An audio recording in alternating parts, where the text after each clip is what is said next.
Avropa birjaları Amerika Birleşmiş Ştatları Çin gərginliyi və Fransadakı siyasi qeyri-sabitlik səbəbindən zəifləyib. Stok 600 indeksi 0,3% geriləyib. Eyni zamanda qlobal geosiyasi və iqtisadi risklər Amerika Birleşmiş Ştatları indekslərinə də mənfi təsir göstərib. Maliyyə bazarlarının vəziyyətini daha dərindən anlamaq üçün ekspert Murad Cəlalovun fikirlərini eşidəcəyik.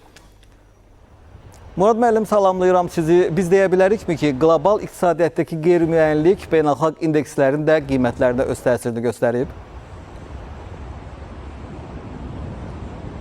Bəli, dünya üzrə qeyri-sabitlik özünü birjada səhim qiymətlərində də göstərir. Son dövrlərdə səhimlərin qiymətlərində güclü enişlər müşahidə edirik. Bunu elə son dövrdə, son günlərdə Stoxx 600-ə də müşahidə eləmək olar.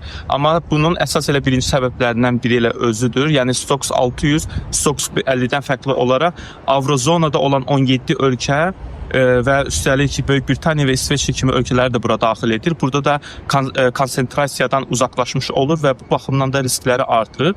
Ona görə də qiymətlərinə ani bir qeyri-stabillik təsir edə bilir. Qeyri-stabillik də xüsusən də Fransadakı siyasi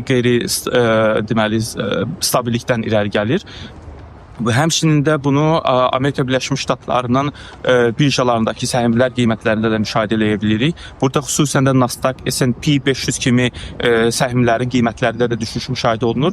Burada isə əsas səbəblərdən birincisi Trump administrasiyasının verginin azaldılması və sosial xərclərin artırması ilə büdcədə zəifləməyə gətirib çıxarır ki, bu da öz növbəsində daxili borcu yüksəldir, qaldırır və həmçinin də ABŞ-la Çin arasında hələ də indiyə kimi davam edən iqtisadi ticarət münaqişələrdir ki, bu da counterparty riskini ortaya qoyur. Yəni bir tərəfin müflis olma riski digər tərəfin geriyə çəkilməsini, investisiyalardan uzaqlaşmasına gətirib çıxarır ki, bu da səhimlərin qiymətlərində artıq risklərlə bağlı, qorxularla bağlı qiymətlərinin ucuzlaşmasına gətirib çıxardır.